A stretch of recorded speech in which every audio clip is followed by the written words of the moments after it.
Je vous demande de le condamner pour meurtre avec une peine de réclusion de 15 à 20 ans. C'est en ces termes que Marc Gobert, l'avocat général, a conclu son réquisitoire de plus de 2 heures face à la cour d'assises de Haute-Garonne à l'encontre de Jacques Viguier. Hier, les avocats des sœurs de Suzanne Viguier, partie civile, avaient pourtant demandé la requalification de l'accusation en coup mortel, une dissonance qui déplaît. Il se détache un peu de ce que nous plaidions, nous, partie civile, c'est-à-dire les coups mortels, coups et blessures ayant entraîné la mort sans intention de la donner.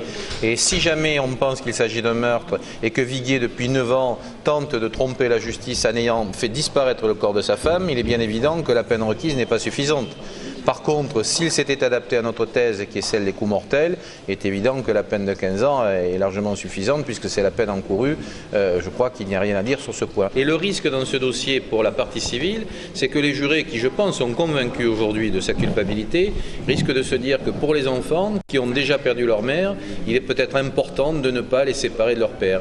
Je crois que ce serait une erreur, parce qu'aujourd'hui, le seul problème qui doit être réglé et résolu par les jurés, c'est tout simplement de savoir si Viguier a tué sa femme ou non.